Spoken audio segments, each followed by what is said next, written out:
मैं खान साहब आपको ये बताना चाहता हूं कि हम में से कोई भी गद्दार नहीं है। हम लोग गद्दार नहीं हैं।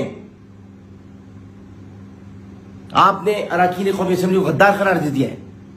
और मैं तो था भी नहीं वोटिंग में। मैं तो दिल में तकलीफ थी, अस्पताल में था मैं, और मैं जब पहुंचा तो बहुत देर हो चुकी थी, दरवाजे बंद थे।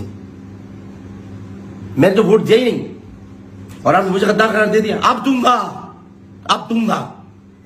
कल तक तुम्हारे साथ था गद्दार,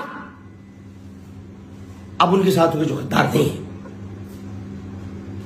तुमने जनरल बाजवा को हटाने की कोशिश की। मैं गवाही देता हूं कि तुमने मुझसे बुलाकर बात की थी और तुमने कहा मैं जनरल बाजवा को हटाने वाला हूं।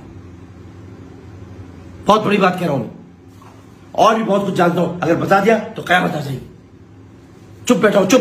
तुम्हारी तरह नहीं हूं जो टेलीविजन पे आके राज खोलता फिरे। तुम्हारी तरह नहीं हूं जो चिट्ठियां लहरा के झूठे खत, जाली खत दिखाता रहे। जाली खत है वो, जाली खत है।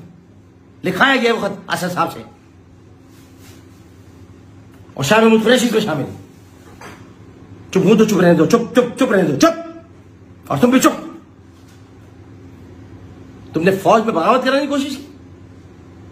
तुमने कोशिश की कि एक कोर कमांडर को सामने लाकर तुम आर्मी चीफ को हटा दो, हमारे भाजपा को हटा दो।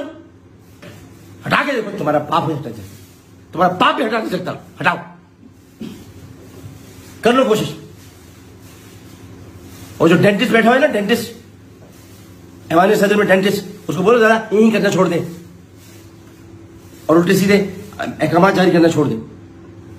अब मैं ये बात कहना चाहता हूं खास तौर पर कि जिसकी हम सियासत को बुरा कहते रहे, जिसके लिए हम बुरा भला कहते रहे कि ये फारिग आदमी है, सियासत की सबसे बड़ी बीमारी आसिफ अली जरदारी।